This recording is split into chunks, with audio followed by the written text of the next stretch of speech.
Hello everyone, welcome to the class. आप सभी का बहुत बहुत स्वागत है और जल्दी से फटाफट आप सभी कनेक्ट हो जाएं।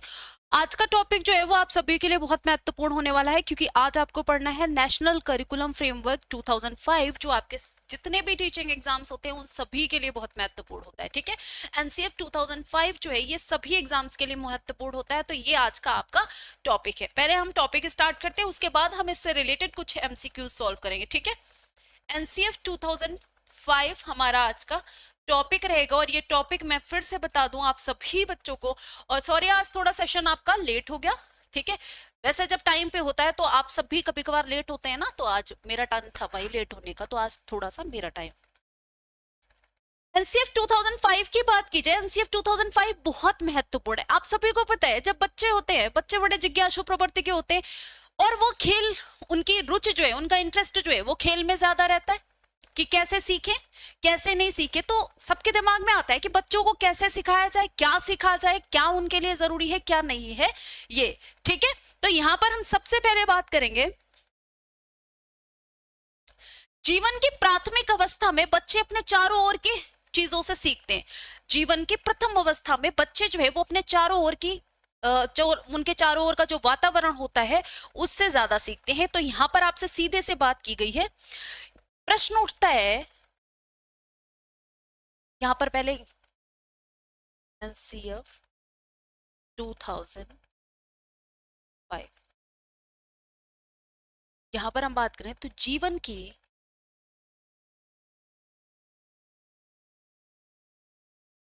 प्राथमिक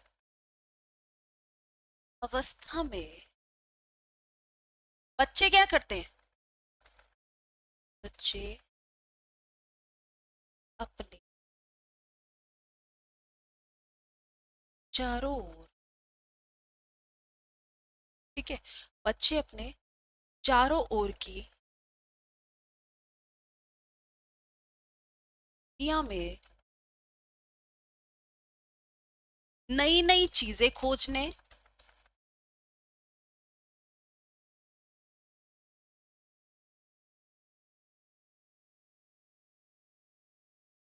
और नई नई चीजें खोजने में और से आनंद प्राप्त करते हैं। ठीक है, और उनसे आनंद प्राप्त करने में व्यस्त रहते हैं। तो सबसे बड़ा ये सवाल उठता है कि बच्चे जो है इन्हें कैसे सिखाया जाए, व्यस्त रहते हैं। ठीक है, सबसे बड़ा सवाल क्या उठता है, सबसे बड़ा सवाल ये उठता है कि बच्चों को कैसे सिखाया जाए। जो प्रश्न उठते हैं वो क्या, इसलिए यहां पर ही लिख लो, इसलिए ये प्रश्न उठना स्वाभाविक है। कौन से, कौन से प्रश्न उठना स्वाभाविक है? जो प्रश्न उठना स्वाभाविक है उनके बारे में एक बार बात कर लें कि बच्चों को क्या पढ़ाया जाए। ठीक है, बच्चों को क्या पढ़ाया जाए, ये पहला प्रश्न सबके दिमाग में उठेगा। दूसरा है किस तरीके से पढ़ाया जाए, टीचिंग मेथड क्या हो कि बच्चों के दिमाग में जाए, किस तरीके से पढ़ाया जाए।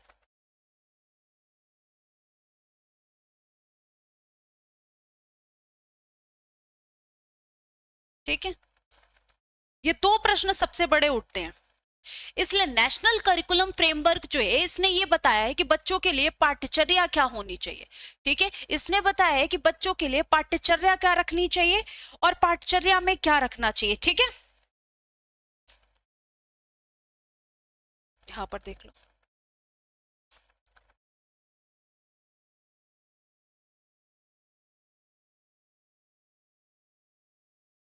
बाल केंद्रित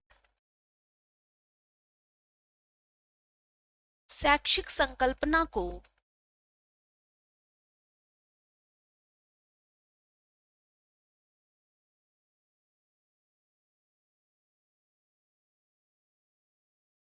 मूर्त रूप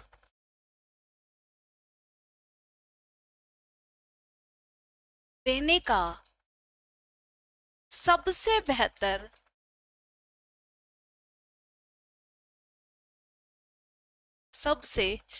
तरीका क्या है?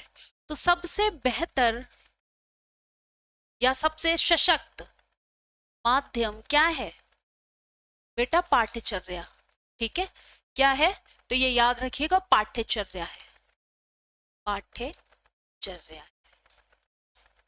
ये तो हो गई नॉर्मल सी बात कि नेशनल करिकुलम फ्रेमवर्क लाने का जरूरत क्या पड़ गई, हमें क्यों नीड पड़ी इसकी, ये तो हो गई नॉर्मल सी बात। अब हम बात करेंगे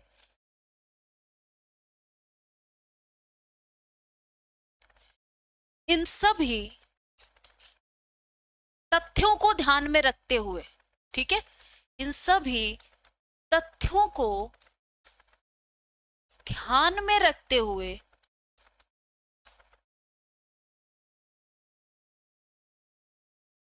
एनसीएफ 2005 की आवश्यकता पड़ी। ठीक है, एनसीएफ 2005 की क्या पड़ी?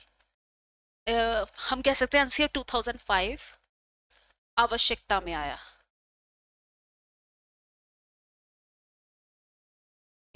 आया। जो एनसीएफ बार बार कह रहे हो, इतना तो समझ में आ रहा है कि एनसीएफ की फुल फॉर्म क्या है? National curriculum framework. National curriculum framework, ये समझ में आ रहा है या नहीं आ रहा है? यहां पर भी लिख भी लो, इसको हिंदी में लिखते हैं राष्ट्रीय पाठ्यचर्या की रूपरेखा, रेखा। ठीक है, राष्ट्रीय पाठ्यचर्या की रूपरेखा। और इंग्लिश में यहां पर लिख लो। जरूरत है इसकी क्या? जरूरत सब है आप सभी को। National curriculum framework.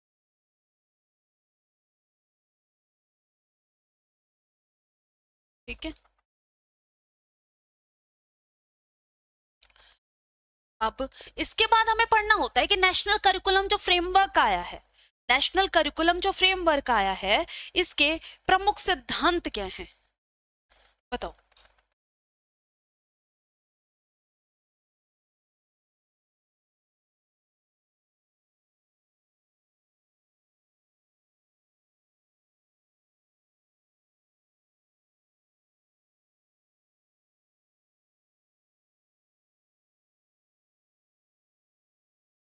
National curriculum framework जो आया है, इसके सिद्धांत क्या क्या हैं? अगर आपसे कोई पूछे तो आप क्या क्या बताएंगे? बताओ। सबसे पहले हम यहां पर बात करें तो सबसे पहले आता है पहला,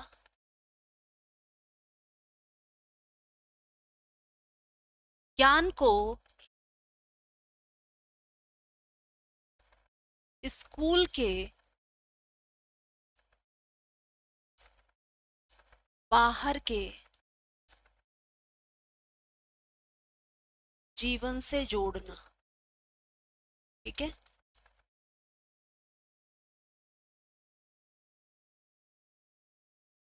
जो बच्चों को नॉलेज दी जाए वो आपके जो बाहरी नॉलेज है उससे भी रिलेट करे, जो आपके जीवन में नॉलेज है उससे भी रिलेट करे। ऐसा नहीं सिर्फ आपको बुकिश नॉलेज दे दिया जाए। ठीक है, बच्चों को जो ज्ञान दिया जाए वो कैसा होना चाहिए? ज्ञान को स्कूल के बाहर के जीवन से जोड़ना, ये है। दूसरा बात की जाए तो दूसरी देखो, पढ़ाई को, जो मैं रोज ही बोलती हूँ आपकी क्लास में, पढ़ाई को रटंत पद्धति से मुक्त करना। रटंत पद्धति से मुक्त करना मतलब रटंत प्रणाली पर जोर मत देना कि बच्चे को बस रटना रटना है, रट रट के टॉप मारना है। ऐसा कोई सीन नहीं होना चाहिए बच्चे के साथ। बच्चे को क्या करना है? बच्चे को आपको करके सिखाओ, जितना भी है बच्चा एक्टिविटी करे और सीखे, वो बढ़िया। ना कि हम बच्चे को इसलिए प्रेशराइज करें कि बच्चा रट्टा मारे। हम रटने को कहीं पर भी प्रमोट नहीं करते। एनसीएफ ने ये साफ साफ मतलब साफ साफ कहा है कि पढ़ाई को पढ़ाई के रटंत पद्धति से मुक्त करो। नेक्स्ट देखो, पाठ्यचर्या। पाठ्यचर्या ऐसी ना हो कि कैसी हो? पाठ्यचर्या ऐसी ना हो कि बस पाठ्य पुस्तक पर आधारित हो, बल्कि बच्चे के चहुमुखी विकास पर आधारित होनी चाहिए। ठीक है, पाठ्यचर्या पाठ्य पुस्तक केंद्रित ना होकर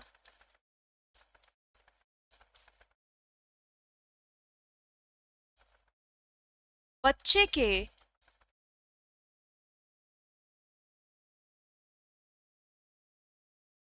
चहुमुखी विकास पर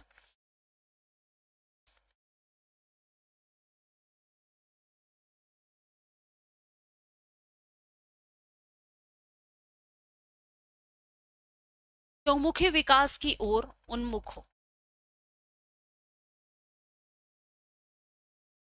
ठीक है, पाठ्यचर्या जो है वो कैसी हो, ऐसी ना हो कि रटंती विद्या अवंती नाही।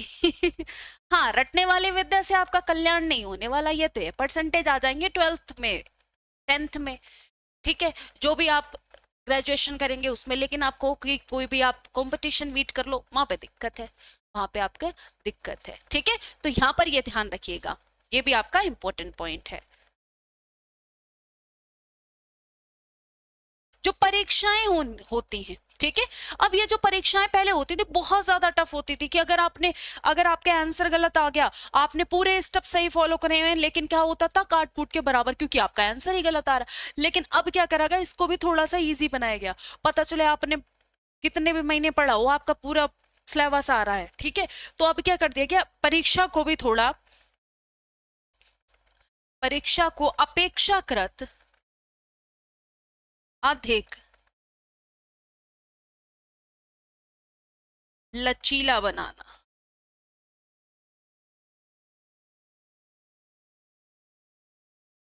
वाह, कक्षा की जो गतिविधियां होती हैं उनसे जोड़ना।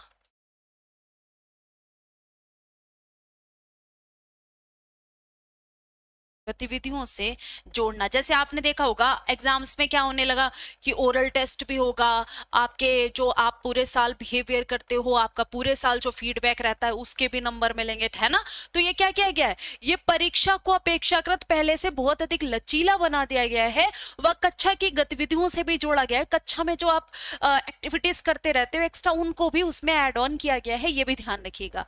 ठीक है, नेक्स्ट देखिए, एक ऐसी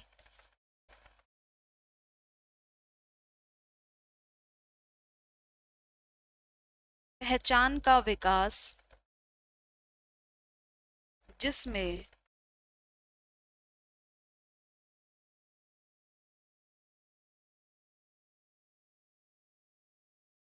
प्रजातांत्रिक राज्य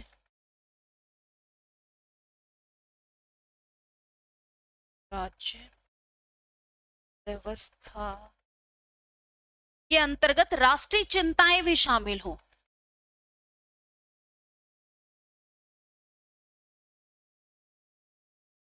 राष्ट्रीय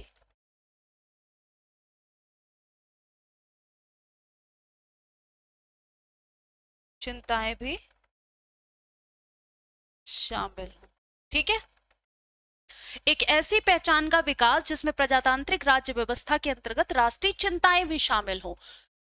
हाँ, बिल्कुल बिल्कुल, ये है राष्ट्रीय पाठ्यचर्या के प्रमुख सिद्धांत।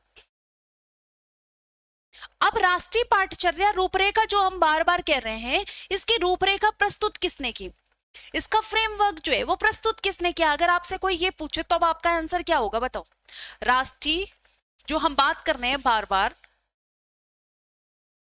इसको प्रस्तुत किसने किया,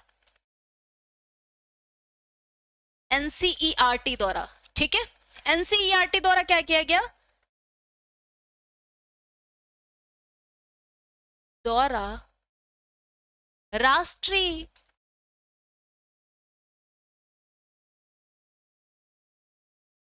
पाठ्यचर्या की रूपरेखा 2005 में प्रस्तुत की गई, इसीलिए तो नाम हुआ एनसीएफ 2005। ठीक है, प्रस्तुत की गई।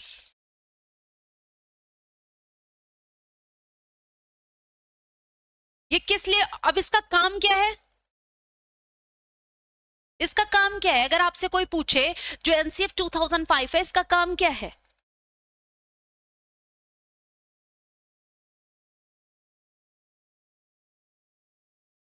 जो शिक्षा के संबंध में क्या करता है, शिक्षा के संबंध में संस्तुतियां प्रस्तुत करता है, ठीक है, संस्तुतियां प्रस्तुत करता है। और शिक्षक को कैसे, ये शिक्षक को सुविधादाता के रूप में प्रस्तुत करता है, ठीक है, प्रस्तुत करता है। और शिक्षक को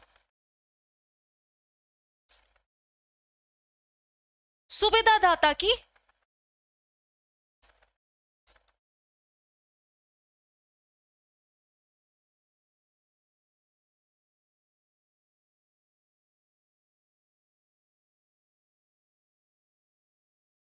प्रस्तुत करता है, ठीक है, करेक्ट है। ये शिक्षा को कैसा, शिक्षा की जो संस्तुतियां हैं वो प्रस्तुत करता है, साथ ही साथ इन्होंने शिक्षक को क्या करा है, शिक्षक को ये सुविधादाता के रूप में प्रस्तुत करता है कि शिक्षक इसलिए नहीं रखा जाएगा कि मारा तोड़ी मचाए, ना ना, बच्चे के सुविधा के लिए शिक्षक की जरूरत, ठीक है, सॉरी,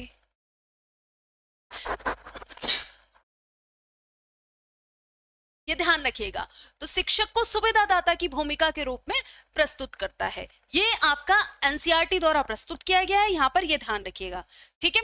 सबसे बड़ी बात जो है वो यहां पर आपके लिखे, तो यहां पर ध्यान देना पहले,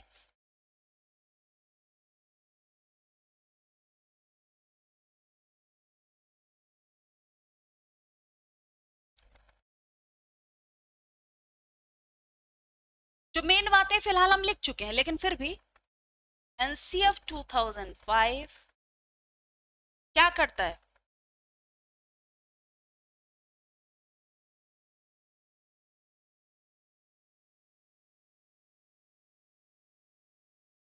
रटंत प्रणाली से मुक्त पर बल देता है, ठीक है, बच्चों के चौमुखी विकास पर बल देता है, करेक्ट है। ये क्या करता है, और ये मातृभाषा में शिक्षा पर जोर देता है, ठीक है, ये क्या करता है, बच्चों के दस्तावेज ज्ञान को, हाँ ये सही शब्द है, दस्तावेज ज्ञान को क्या करता है, दस्तावेज ज्ञान को स्कूल के बाहरी जीवन से जोड़ता है, जो आपको पढ़ाया जाता है, आपकी पाठ्य पुस्तकें जो है उस प्रकार से बनाई जाती है जो आपके बाहरी जीवन से रिलेट करती है, एकदम कि ये नहीं कि स्कूल में हम एकदम कट, घर में कट, बाहरी जीवन हमारा अलग ही चला, नहीं, सब रिलेट कर रहे हैं एक दूसरे को। दस्तावेज ज्ञान को स्कूल के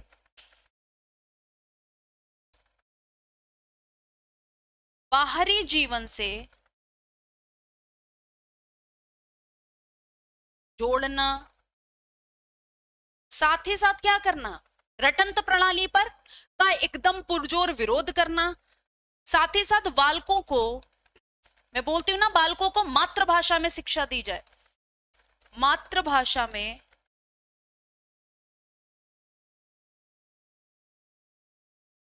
शिक्षा देने का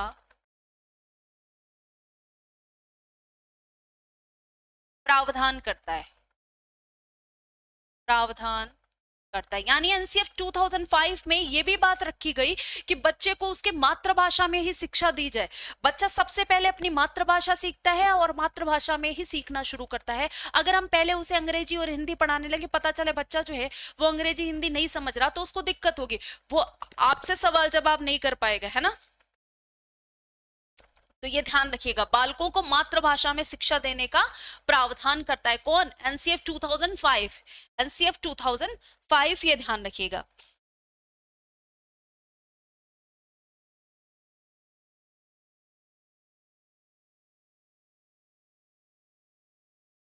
चलिए, ये हुआ, मेरी क्लास अटक गई, अरे इससे को मत अटके भाई, इससे को मत अटके,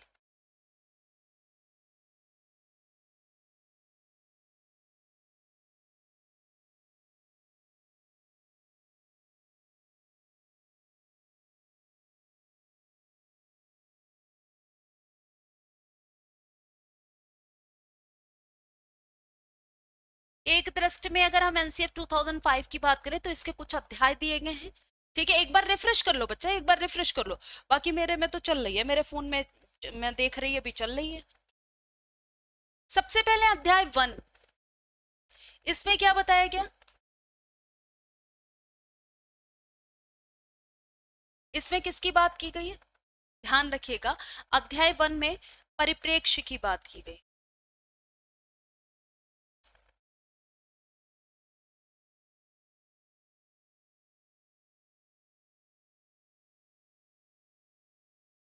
परिप्रेक्ष्य मतलब यहां पर सीधा सा क्या, परिप्रेक्ष्य के मतलब क्या हुआ?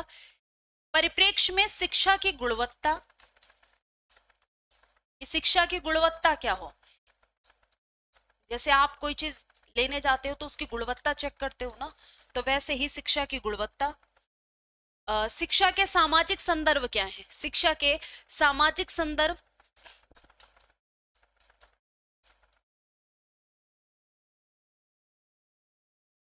सामाजिक संदर्भ, शिक्षा के, ये अध्याय 1 है परिप्रेक्ष्य। और क्या करना है हमें? शिक्षा के लक्ष्य,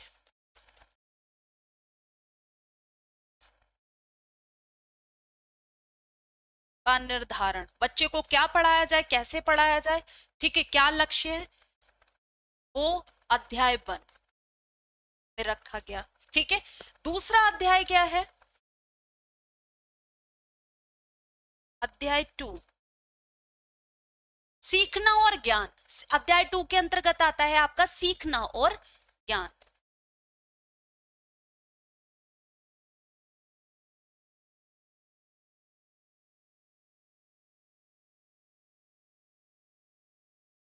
इसमें क्या बात की गई, तो यहां पर देख लो, इसमें ज्ञान की प्रकृति, ज्ञान की प्रकृति और बच्चे की सीखने की क्षमता कितनी है, बच्चे की सीखने की कैपेसिटी क्या है, उस पर चर्चा की गई। सीखना और ज्ञान, तो ज्ञान की प्रकृति क्या होनी चाहिए और बच्चे की सीखने की क्षमता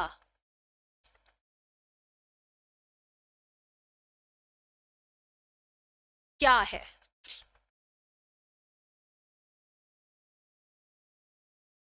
क्षमता पर चर्चा की गई। लक्ष्य, शिक्षा के लक्ष्य का निर्धारण नहीं, लक्ष्य पर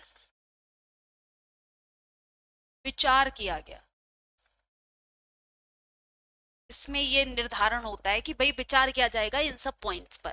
ठीक है, इन सब पॉइंट्स पर विचार किया जाएगा। तो ये अध्याय 1 है, अध्याय 2 है। आपसे प्रश्न इस तरीके से भी पूछा जाता है कि अध्याय 1 में क्या बात कही गई है, अध्याय 2 में क्या बात कही गई है, ये ध्यान रखिएगा। ठीक है, और राष्ट्रीय पाठ्यचर्या रूपरेखा एनसीएफ की फुल फॉर्म तो जरूरी याद होनी चाहिए। अब इतने भी मंदबुद्धि फिलहाल तो नहीं हो कोई भी, तो ये कुछ चीजें जो है वो आपको याद रखनी ही रखनी है। नेक्स्ट हम बात करें, अध्याय 3 आता है। अध्याय 3 में हमने क्या बात की है?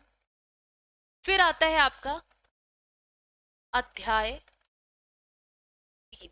अध्याय 3 में हमने किसकी बात की है? तो बच्चा अध्याय 3 में हमने पाठ्यचर्या,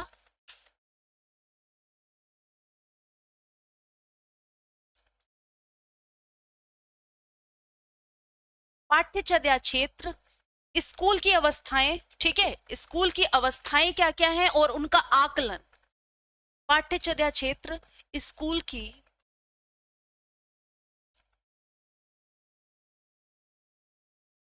अवस्थाएं और आकलन, ये क्या है?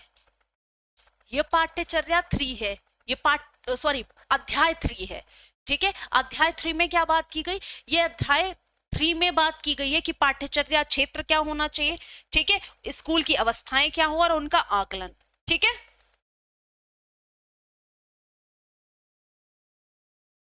यहां पर इसमें इसके अंतर्गत क्या आएगा? तो उन सुझावों के सैद्धांतिक आधारों का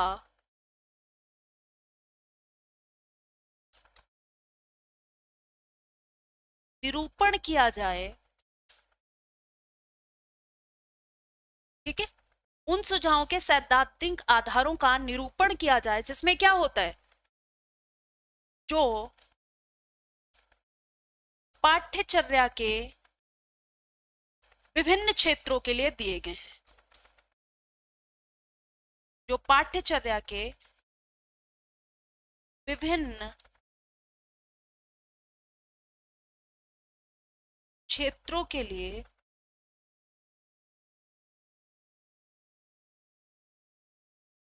दिए गए हैं, ठीक है। ये अध्याय 3 में बात कही गई है, किसमें, अध्याय 3 में बात की गई। इसके बाद हम बात करते हैं अध्याय 4 की।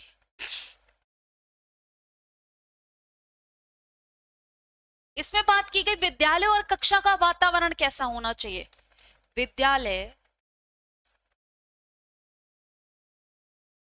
एवं कक्षा का वातावरण कैसा होना चाहिए, बताओ कैसा वातावरण होना चाहिए। बात, जो कक्षा होती है, कक्षा के भौतिक, यहां पर लिख लीजिए, वातावरण के, सॉरी, वातावरण के भौतिक एवं जो मनोवैज्ञानिक आयाम होते हैं, भौतिक एवं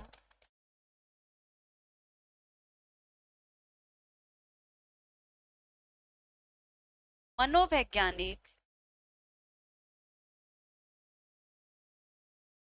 आयामों का परीक्षण करते हुए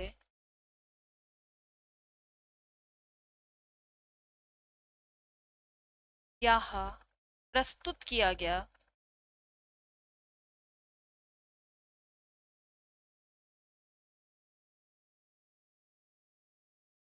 कि विद्यालय की बच्चों के अधिगम को,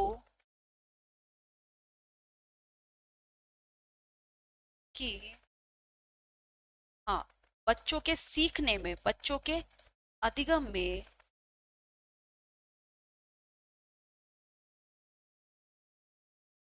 विद्यालय एवं कक्षा का वातावरण कितना महत्वपूर्ण होता है, कक्षा का वातावरण कितना महत्व होता है, वातावरण कितना महत्व, ठीक है। ये क्या हो गया, ये अध्याय 4। आपको भले इसके अंदर ना याद रह जाए, लेकिन इतना तो याद रहेगा ना, किस अध्याय में कौन सी बात कही गई है, ये तो ध्यान रहेगा ना, किस अध्याय में कौन सी बात कही गई, ये ध्यान रहेगा, ठीक है। फिर अध्याय 5 में व्यवस्थागत सुधार, जो अन्य व्यवस्थाएं होती हैं उनकी बात की गई है,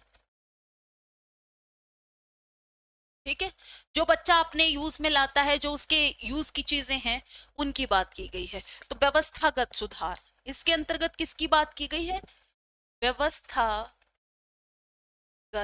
सुधार की बात कही गई, ठीक है, व्यवस्थागत सुधार की बात की गई है अध्याय 5 में। इसके बाद आता है आपका, कुछ नहीं आता, सिर्फ अध्याय 5 तक ही बताया गया था, ये ध्यान रखिएगा, सिर्फ अध्याय 5 तक ही बताया गया था, ठीक है। ये था आपका आज का बहुत ही महत्वपूर्ण टॉपिक। इसके बाद हम कुछ एमसीक्यूज करते हैं, इसके बाद हम कुछ एमसीक्यूज सॉल्व करते हैं जो हमारे लिए बहुत बहुत ज्यादा महत्वपूर्ण है, ठीक है।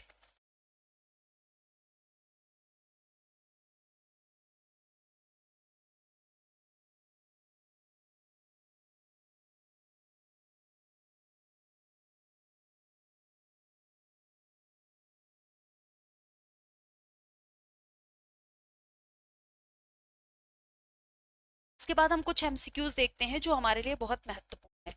चलिए, ये तो हो गया आपके, ये बहुत महत्वपूर्ण है, अध्याय 1 2 3 4 जो आप पढ़ रहे हो, ये आप सभी के लिए बहुत महत्वपूर्ण। चलिए, सबसे पहले हम बात करते हैं हमारे एमसीक्यूज की। अब भारत में पहली बार राष्ट्रीय पाठ्यचर्या की रूपरेखा कब तैयार की गई, 68। अब यहाँ पर पहली बार की बात की गई है यहाँ पर।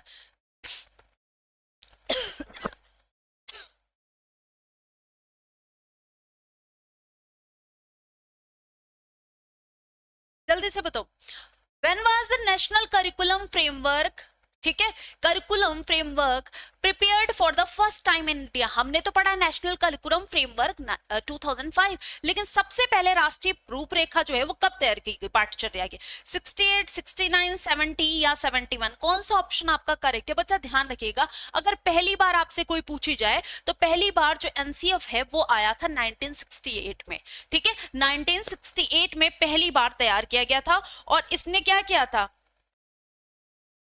देश में शिक्षा के विकास के लिए दिशा निर्देश दिए थे और कुछ सिद्धांत प्रस्तुत किए थे, लेकिन वो सिद्धांत इतने ज्यादा आज के हिसाब से हम कह सकते हैं वेरिएबल नहीं थे, ठीक है, वेरिएबल नहीं थे। तो यहां पर 1968 जो है वो आपका बिल्कुल करेक्ट है। बच्चों के लिए शारीरिक परेशानी का सामान्य स्रोत क्या है? स्कूल का रास्ता लंबा, शारीरिक दंड, भारी स्कूल बैग या उपरोक्त सभी? बच्चों के लिए शारीरिक परेशानी का सामान्य स्रोत क्या है? The common source of physical discomfort for children is long journey to school, आप कह सकते हैं corporal punishment, heavy school bag, all of them. बेटा सभी के सभी हैं। अब बच्चों के बस्ते देख लो इतने भारी कर दिए जाते हैं कि उनको ले जाने और लाने में दिक्कत होती है ना, तो ये भी एक क्या है? शारीरिक कष्ट ही है बच्चों को। शारीरिक दंड, उन्हें पनिश कर दो, मुर्गा बना दो 4 घंटे के लिए, पैर हाथ अकड़ जाए, हाथ ऊपर करके खड़ा करवाते थे, तो शारीरिक दंड भी भाई ये शारीरिक परेशानी के। स्कूल का रास्ता लंबा हो, इतना रास्ता लंबा हो कि बच्चे चलता ही चलता थका जा रहा है, तो ये क्या है? सारे के सारे फैक्टर ऐसे हैं जो बच्चे को क्या करते हैं? ये the common source of physical discomfort, तो ये सभी के सभी सोर्स हैं फिजिकल डिस्कम्फर्ट के, ठीक है। कौन सा ऑप्शन आपका करेक्ट है? हाँ जी, यहाँ पर डी वाला ऑप्शन आप सभी का करेक्ट है। एनसीएफ 2005 के अनुसार शिक्षक क्या है? 2005 के अनुसार शिक्षक है क्या है? शिक्षक मालिक है, नेता है, सुविधा है या उपरोक्त सभी है?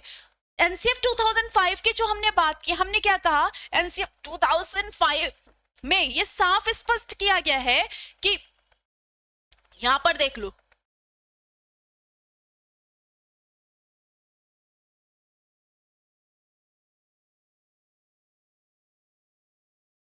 पर लिखा है,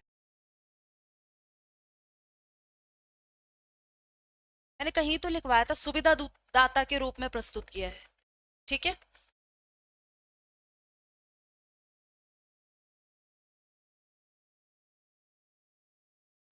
यहां पर देखो, शिक्षक को सुविधादाता की भूमिका में प्रस्तुत करता है। एनसीएफ 2005 है, ये क्या करता है? शिक्षक को सुविधादाता के रूप में प्रस्तुत करता है। ये मैंने यहाँ पर पॉइंट आउट भी किया था कि शिक्षक क्या है? सुविधादाता की भूमिका में रहता है।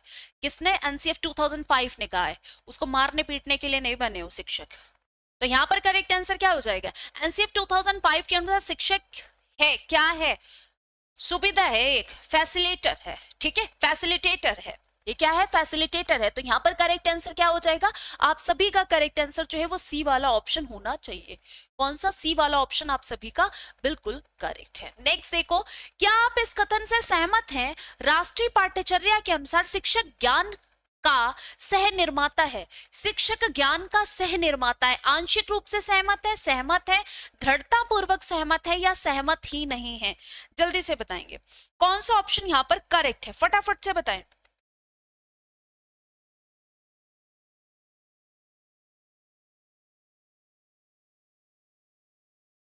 बेटा यहाँ पर अगर हम बात करें, शिक्षक ज्ञान का सह निर्माता है, बिल्कुल सह निर्माता है। बच्चे जो है, बच्चा जब कंफर्ट हो पाता है शिक्षक के साथ तभी तो कुछ सीखेगा ना, तभी वो कुछ सीखेगा, क्योंकि सुविधा दाता है। जहां उसे नहीं समझ में आएगा वो तुरंत उसको समझाएगा। तो ये क्या है? Strongly agree, agree, partially agree या डिसएग्री? कौन सा ऑप्शन आपका करेक्ट है? तो हम तो कहेंगे यहाँ पर स्ट्रांगली एग्री। भाई दृढ़ता पूर्वक सहमत है यहाँ पर, क्योंकि बच्चा जो है वो टीचर से ही तो सीखेगा ना। बच्चा टीचर से ही सीखेगा या नहीं सीखेगा? एनसीएफ शिक्षक छात्र बातचीत के महत्व पर जोर देता है। इसमें क्या बोला गया है कि शिक्षक और बच्चे में जोरदार बातचीत भी होनी चाहिए। ऐसा नहीं है कि शिक्षक अलग ही जा रहा है, बच्चा अलग ही जा रहा है, कोई किसी से कुछ नहीं सीख रहा है, ठीक है। शिक्षक अपनी मनमानी कर रहा है, छात्र अपनी मनमानी कर रहा है, नहीं, बच्चे को सिखाना ही शिक्षक की जिम्मेदारी है, ठीक है, शिक्षक की जिम्मेदारी है। तो यहाँ पर ये चीज भी आप सभी ध्यान रखेंगे, ठीक है। शिक्षक छात्र बातचीत के महत्व पर जोर दिया जाता है, क्योंकि वो क्या है? एक सुविधादाता के रूप में है। तो को कंस्ट्रक्टर ऑफ नॉलेज नॉलेज होता है वो। निम्नलिखित में कौन सा दस्तावेज इस कथन की अनुशंसा करता है कि शिक्षक को यह पहचानने और महत्व देने के लिए सशक्त होना चाहिए कि बच्चे अपने घर, सामाजिक और सांस्कृतिक वातावरण से क्या सीखते हैं और बच्चों को खोज करने के अवसर प्रदान करें। ये कौन सा नेशनल करिकुलम फ्रेमवर्क आया है जिसमें ये चीजें बताई गई हैं? बताओ। आपको पता है ना, तभी तो बच्चे की शिक्षा जो है वो किस प्रकार की होनी चाहिए, पाठ्यचर्या जो है वो उनके बाहरी जीवन से संबंधित होनी चाहिए, उनके जीवन से रिलेटेड होनी चाहिए। ये नहीं कि कहीं पर कुछ भी चल रहा है अटरम गटरम ना। एनसीएफटी 2010 ना एनपीटीई 1986, नेशनल एजुकेशन पॉलिसी 1986 तो ही नहीं सकता।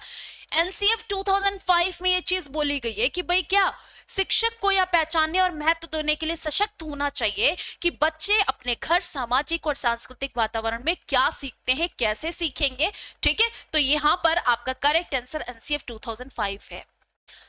नेक्स्ट देखो, कई अध्ययनों से पता चला है कि द्विभाषी प्रवीणता स्तर को बढ़ाती है। द्विभाषी प्रवीणता स्तर को बढ़ाती है। Several studies have shown that bilingual proficiency increases the level of cognitive development, social tolerance, divergent thinking या all of the above। कौन सा ऑप्शन आपका करेक्ट है? कौन सा ऑप्शन आपका करेक्ट है? यहां पर अगर हम बात करें, एक चीज बताइए आप सभी,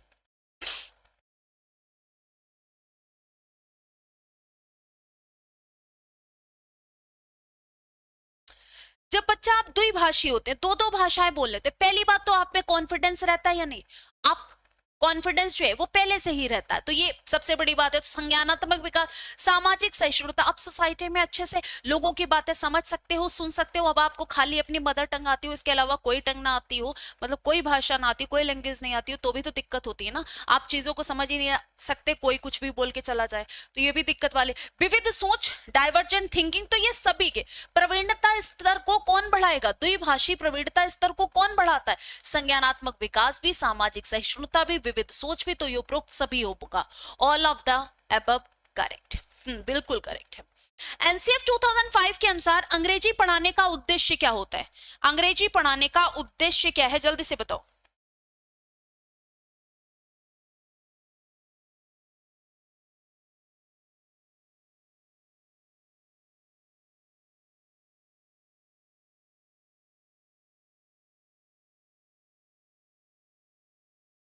बताओ।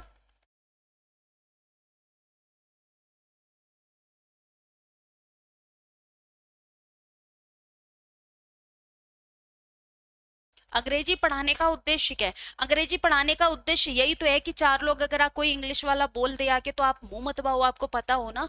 तो बहुभाषिकता, अंग्रेजी पढ़ाने का उद्देश्य क्या है? बहुभाषिकता। According to NCF 2005 the aim of teaching English is multilingualism. ठीक है, मल्टीलिंगुअलिज्म, बहुभाषिकता है यहाँ पर, ये ध्यान रखिएगा। मूल्यांकन का उद्देश्य यहाँ नहीं है। मूल्यांकन का उद्देश्य क्या नहीं है? बच्चों को खतरे के बीच पढ़ाई के लिए प्रेरित करना, खतरों के खिलाड़ी नहीं बनाना है यहाँ पर हमें, तो ये गलत है। मूल्यांकन का उद्देश्य ये नहीं होता है। बच्चों को धीमी गति से सीखने वाले के रूप में लेवल करना, क्यों भाई? बच्चों को हम तेज गति वाले के रूप में लेवल करें तो समझ में आता है, बच्चों को हम और धीमी गति से, गलत है। उन बच्चों की पहचान करना जिन्हें सुधार की आवश्यकता है। मूल्यांकन का उद्देश्य यह होता है कि उन बच्चों की पहचान करें जिन्हें सुधार की आवश्यकता नहीं। मूल्यांकन में तो हम सभी बच्चों की जांच करते हैं ना, किसको क्या समझ आ रहा है, किसको क्या नहीं समझ में आ रहा है, क्या सीखा है, किसने क्या नहीं सीखा है, कहां पर त्रुटि हो रही। तो यहाँ पर डी वाला ऑप्शन आपका करेक्ट होगा, क्योंकि कोई भी मूल्यांकन का उद्देश्य नहीं है, कोई भी पूरी तरह से मूल्यांकन का उद्देश्य नहीं दिया है, ध्यान रखना। ठीक है, कोई भी मूल्यांकन का पूरी तरह से उद्देश्य नहीं दिया। The purpose of assessment is not to motivate children to study, admit danger ना भाई, लेवल children as slow learners, identify children who need remediation, या ऑल ऑफ द अबव। तो ऑल ऑफ द अबव सभी गलत है। एमएलएल का मतलब क्या है, बताओ। एमएलएल का मतलब क्या है यहां पर, ये बताना है, जल्दी से बताओगे।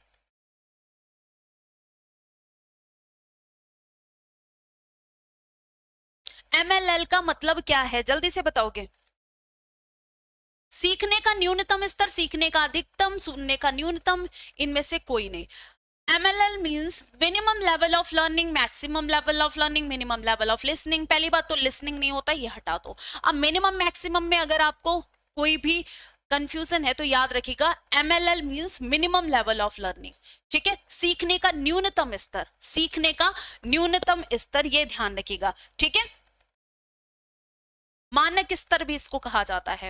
एनसीएफ 2005 कहता है कि बच्चे असफल नहीं होते, वे स्कूल की असफलता को दर्शाते हैं। एनसीएफ 2005 में ये बिल्कुल क्लियर किया गया है कि अगर बच्चा किसी एग्जाम में पास नहीं हो पाता, अच्छे नंबर नहीं ला पाता, तो ये उसका फॉल्ट नहीं, ये पूरे सिस्टम का फॉल्ट है, एजुकेशन सिस्टम। सहमत दृढ़तापूर्वक सहमत, असहमत दृढ़तापूर्वक असहमत। तो हम यहाँ पर बात करनी है दृढ़तापूर्वक, मैं तो यहाँ पर स्ट्रांगली एग्री करती हूँ। अगर बच्चा कुछ अच्छा नहीं कर पा रहा है तो इसका मतलब बच्चे असफल नहीं हुए, वे स्कूल की असफलता को दर्शा रहे हैं, पूरा स्कूल असफलता की ओर है, ठीक है। तो यहां पर ये क्या होगा, मैं तो यहां पर पूरी तरह सहमत हूं, तो यहां पर करेक्ट आंसर क्या हो जाएगा, बी वाला ऑप्शन आप सभी का करेक्ट होगा, ठीक है, बी वाला ऑप्शन आपका पूरी तरह से करेक्ट है, ये ध्यान रखिएगा। नेक्स्ट की हम बात करें, किसने सिफारिश की कि सेवाकालीन पाठ्यक्रम और पुनश्चर्या पाठ्यक्रम शिक्षकों की विशिष्ट आवश्यकताओं से संबंधित होनी चाहिए, शिक्षकों की विशिष्ट आवश्यकताओं से संबंधित होनी चाहिए, किसने बोला, आचार्य राममूर्ति समीक्षा समिति, शिक्षा आयोग, कोठारी समिति, या इनमें से कोई नहीं। कोठारी समिति और शिक्षा आयोग ने ये चीजें नहीं कही थी, ये आचार्य राममूर्ति समीक्षा समिति ने समीक्षा के टाइम कहा था। आचार्य राममूर्ति रिव्यू कमेटी ने ये अपना रिव्यू प्रस्तुत किया था। क्या प्रस्तुत किया था रिव्यू, इन्होंने कहा था कि पुनश्चर्या पाठ्यक्रम शिक्षकों की विशिष्ट आवश्यकताओं से संबंधित होने चाहिए। तो यहां पर बिल्कुल करेक्ट है, बहुत बढ़िया, आचार्य राममूर्ति समीक्षा समिति, करेक्ट करेक्ट करेक्ट। नेक्स्ट देखो, टीपीईपी स्टैंड्स फॉर जिला प्राथमिक शिक्षा योजना, जिला शिक्षा कार्यक्रम की तैयारी, जिला प्राथमिक शिक्षा कार्यक्रम, प्राथमिक शिक्षा विभाग। आपसे पूछा गया है कार्यक्रम, डीपीईपी स्टैंड फॉर, कौन सा ऑप्शन आपका करेक्ट है, बताओ। ये तो इंग्लिश में पढ़ा करो, ये ज्यादा समझ में आए, फुल फॉर्म वाले तो इंग्लिश में पढ़ सकते हो, ये ज्यादा अच्छे से समझ में आएंगे। देखो, डिस्ट्रिक्ट प्राइमरी एजुकेशन प्लान गलत है, जिला शिक्षा कार्यक्रम की तैयारी, प्रिपरेशन ऑफ डिस्ट्रिक्ट एजुकेशन, घना गलत है। डिस्ट्रिक्ट प्राइमरी एजुकेशन प्रोग्राम, हाँ जी बिल्कुल करेक्ट है। जिला प्राथमिक शिक्षा कार्यक्रम, यहाँ पर योजना लिख दिया था, इस वजह से प्लान नहीं है, ये प्रोग्राम है, तो इस वजह से यहाँ पर करेक्ट आंसर क्या है, सी वाला ऑप्शन आपका करेक्ट है। प्राइमरी एजुकेशन डिपार्टमेंट प्रोग्राम गलत है, डिस्ट्रिक्ट प्राइमरी एजुकेशन प्रोग्राम, कौन सा ऑप्शन आपका करेक्ट है, 12 का सी वाला ऑप्शन आपका बिल्कुल करेक्ट है, ठीक है। नेक्स्ट देखिए,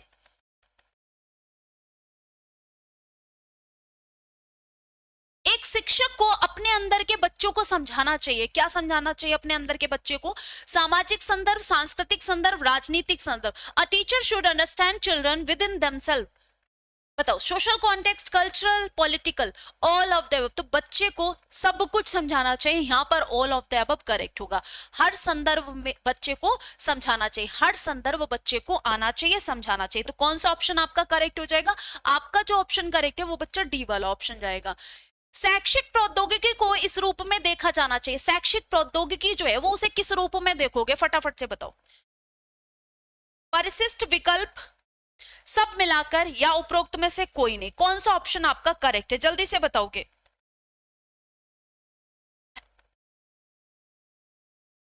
शैक्षिक प्रौद्योगिकी की बात करें हम, या हम कहें एजुकेशनल टेक्नोलॉजी, तो education technology should be viewed as परिशिष्ट विकल्प, सब मिलाकर। तो यहां पर इसको हम पूरक के रूप में कर सकते हैं प्रयोग, ठीक है, जिसे हम कहेंगे परिशिष्ट, ठीक है, पूरक के रूप में इसका प्रयोग करना चाहिए। बाल अधिकार सम्मेलन में कहा गया है कि साझेदारी हमारी ताकत है, जैसे स्कूल समुदाय, स्कूल शिक्षक, शिक्षक बच्चे, या डी उपरोक्त सभी। तो बाल अधिकार सम्मेलन में कहा गया कि साझेदारी हमारी ताकत है, जैसे स्कूल समुदाय, हाँ जी, स्कूल और शिक्षक, शिक्षक बच्चे, उपरोक्त सभी। करेक्ट आंसर आएगा all of the above. Next देखो, एनसीएफ अन्य पाठ्यचर्या क्षेत्रों की ओर ध्यान आकर्षित करता है, जैसे, कैसे ध्यान आकर्षित करता है, फटाफट बताओ। कला और विरासत शिल्प, नेक्स्ट बात की जाए स्वास्थ्य और शारीरिक शिक्षा, शांति शिक्षा या उपरोक्त सभी, बच्चा ध्यान रखिएगा NCF draws attention to other curriculum area such as arts and heritage craft, health and physical education, हाँ जी, peace education, all of the above. तो यहाँ पर करेक्ट आंसर उपरोक्त सभी होगा। नेक्स्ट क्वेश्चंस जो है वो कराए जाएंगे आपको कल, आज आपका थोड़ा सा लेट भी हो गया था, तो हम मिलेंगे अब कल के सेशन में। और आपको बता दें जो भी बच्चे प्रिपरेशन कर रहे हैं, तो 2 फेब को आपकी मैराथन है साइंस की, 2 फेब को आपकी साइंस की मैराथन है। जो भी बच्चे आरआरबी एनटीपीसी ग्रुप डी की प्रिपरेशन कर रहे हैं वो बच्चे ज्वाइन कर सकते हैं। साथ ही साथ जो बच्चे साइंस का रिवीजन करना चाहते हैं, प्रैक्टिस करना चाहते हैं, वो भी ये सेशन ज्वाइन कर सकते हैं। 2 फेब 9 AM को स्टार्ट होगी, संडे है, तो आप सभी ये क्लास जो है वो जरूर से जरूर कर सकते हैं। और हम मिलेंगे अब नेक्स्ट क्लास में, तब तक के लिए राधे राधे, जय हिंद।